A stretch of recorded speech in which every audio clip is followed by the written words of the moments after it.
एक गाने का रिंगटोन है दोस्तों, या कहें गाना है कि अपनी भी जिंदगी में खुशियों का पल आएगा, ढूंढेंगे तो मिल जाएगा।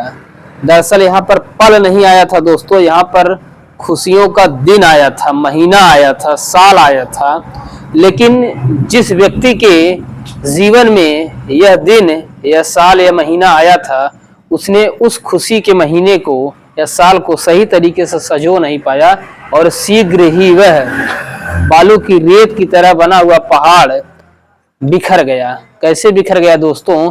कि एक व्यक्ति है शहादत खान या सादत खान, जिसका नाम है, उसी के बारे में थोड़ा सा बताने जा रहे हैं दोस्तों। मेरा नाम है श्रवण कुमार। हम आपको आधुनिक भारत का इतिहास पढ़ा रहे थे दोस्तों। तो हमने आपको बताने का प्रयास किया कि आधुनिक भारत के इतिहास में जो हमारा लेटेस्ट टॉपिक चल रहा था, उसमें हमने सबसे पहले आपको बताया था कि ये बंगाल पर अंग्रेज कैसे अपना नियंत्रण स्थापित करते हैं, यानी बंगाल के नवाबों को अपदस्थ करके स्वयं पूरी की पूरी बंगाल की राजनीतिक सत्ता अपने मुट्ठी में कर लेते हैं। राजनीतिक सत्ता अपनी मुट्ठी में करने के बाद फिर हमने दूसरा जो महत्वपूर्ण क्षेत्रीय राज्य था वह था मैसूर। यहाँ पर हमने इसे बताया था कि कैसे 4 आंग्ल मैसूर युद्ध अंग्रेज लड़ते हैं हैदर अली से और उसके पुत्र टीपू सुल्तान से। फाइनली अंग्रेज जो है इस मैसूर को भी अपने कब्जे में कर लेते हैं। और अब हम दोस्तों जो दूसरा महत्वपूर्ण राज्य आपको बताए थे, यानी इसके पहले वाले वीडियो में हमने आपको अवध के बारे में अच्छे से समझाया था कि अवध का पूरा क्षेत्र हमने आपको बताने का प्रयास किया था, और उनके जितने भी नवाब थे, 10 नवाब थे, सब का नवाबों का क्रम आपको अच्छे से बताया था ताकि आपको रिकैप करने में आसानी हो। तो आज हम दोस्तों उन्हीं नवाबों को जो आपको परीक्षा की दृष्टि से बहुत ही महत्वपूर्ण है, यदि आप थोड़ा सा एनालिटिकल अप्रोच के साथ दोस्तों अगर आप इतिहास पढ़ना चाहते हैं तो हमारे पूरे लेक्चर को सुनिएगा। और दोस्तों यदि आप जो है वनडे एग्जाम की तैयारी कर रहे हैं या एसएससी सीजीएल की तैयारी कर रहे हैं, यूपी ट्रिपल एससी की तैयारी कर रहे हैं, जो भी एक दिनी एग्जाम होते हैं दोस्तों, जहां से आपको जीएस पढ़ना है, जीएस का जो एक महत्वपूर्ण खंड होता है इतिहास, अगर आप ये फैक्ट भी लिख लेंगे तो भी आपके स्क्रीनशॉट ले लेंगे तो भी आपका हूबहू 80 से 90% काम आपका हो जाएगा, खासकर जीएस के लिए। तो दोस्तों अगर आप एनालिटिकल अप्रोच के साथ पढ़ रहे हैं तो हमारा जो ये 8 से 10 मिनट का वीडियो होगा आप यही देख लीजिएगा बढ़िया से, फिर आपको यूपी पीसीएस तक के एग्जाम में कोई दिक्कत नहीं आएगा दोस्तों, कहीं से भी, हमारा ये दावा है। तो दोस्तों अवध को हम आपको बता रहे थे, बंगाल और मैसूर को समाप्त करने के बाद हमारा जो क्षेत्रीय राज्य चल रहा था अवध है।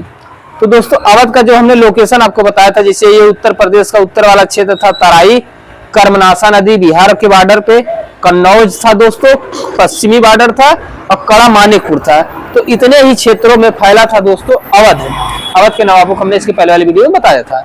तो उसी का एक महत्वपूर्ण पर्सनालिटी है, वह व्यक्ति है सादत खान। जो पहला व्यक्ति है सादत खान के बारे में थोड़ा सा जानने का प्रयास करते हैं दोस्तों। सादत खान जो था यह ईरान का था, यानी ईरान का यह व्यक्ति था, ईरान के निशापुर का निवासी था। तो यह भारत में नौकरी करने आया था, मुगलिया सल्तनत में नौकरी करने आया था। हमने यहाँ पर फैक्ट वाइज भी लिखा भी है।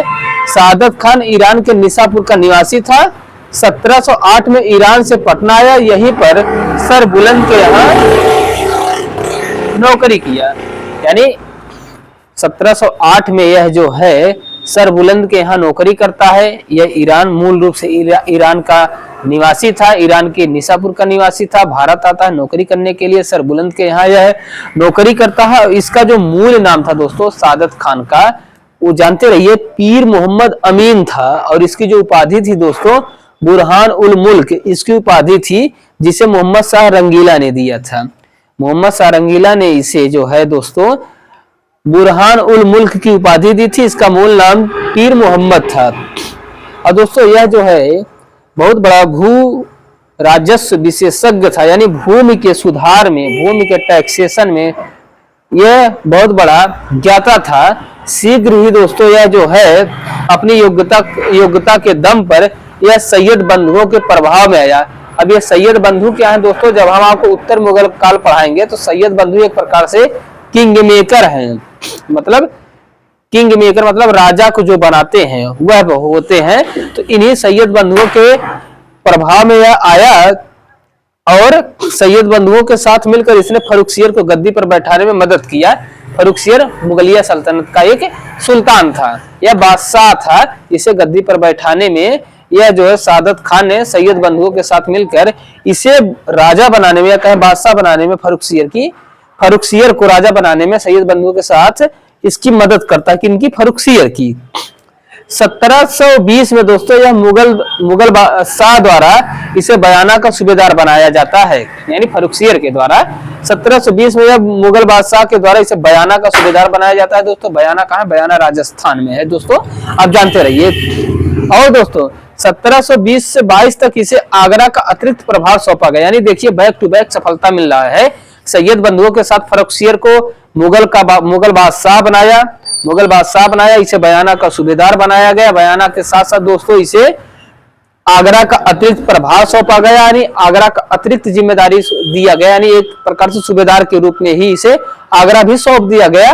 और 1722 में इसे अवध का सूबेदार बना दिया गया। अब देखिए कितनी सफलता मिल रही है बैक टू बैक। भू राजस्व क्षेत्र में अभूतपूर्व सुधार के लिए इसे मिला था कहाँ? अवध का सूबेदार इसे बना दिया गया, यानी अब वहां से स्थानांतरण करके वहां के क्षेत्र को हटा करके इसे अवध का सूबेदार बना दिया गया जो कि बहुत ही बड़ा क्षेत्र था उस समय। 1722 में इसे अवध का नवाब बना दिया गया, यानी अब पूरी की पूरी जिम्मेदारी चाहे शासन की हो या चाहे प्रशासन की हो, वह पूरी जिम्मेदारी आ गया था किसके पास? इस सादत खान के पास। यह बंगाल का नवाब बन गया था। और दोस्तों जो सबसे महत्वपूर्ण जानने की बात यह है कि इसने फैजाबाद को अपनी राजधानी बनाया था। यह प्रश्न याद रखिएगा, कभी अगर प्रश्न यहां से पूछ ले कि अवध के कौन से नवाब ने फैजाबाद को राजधानी बनाया था, तो वह थे सादत खान, आप जानते रहिए। यह मुगल दरबार में मीर बख्शी। और दोस्तों अब देखिए हुआ क्या? अवध का क्षेत्र मिला, पहले इसे बयाना का सूबेदार बनाया गया, बयाना के बाद आगरा का अतिरिक्त प्रभार मिला, फिर उसके बाद यह अवध का जो है सूबेदार बना, फिर अवध के सूबेदार के बाद अवध का नवाब बन गया। लेकिन यह और क्या चाहता था? यही कहते हैं ना, लालच बड़ी बुरी बला होती है। यह दोस्तों मुगल सेना में, यानी मुगल जो दिल्ली में यहाँ पर शासन कर रहे थे, पूरे भारत के जो मुगलिया सल्तनत के जो भी प्रतिनिधित्व थे, वह जो है दोस्तों मुगल सेना में मीर बख्शी का पद चाहता था। मीर बख्शी दोस्तों मुख्य सेनापति का पद होता था, तो यह सादत खान मीर बख्शी का पद चाहता था। लेकिन मीर बख्शी का पद जो है मिलता है दोस्तों निजामुल मुल्क चिलकनीज खान को। एक व्यक्ति है निजामुल मुल्क चिलकनीज खान को यह पद मिलता है मीर बख्शी का। इससे यह बहुत नाराज होता है, और जब नाराज होता है दोस्तों तो नाराजगियां जो है इनकी कुछ इस हद तक पहुंच जाती हैं कि 1739 में नादिर शाह का हमला होता है हरियाणा के करनाल में। यहां पर आपको बता दें दोस्तों, इस साइड लगभग हरियाणा के करनाल में नादिर शाह का हमला होता है।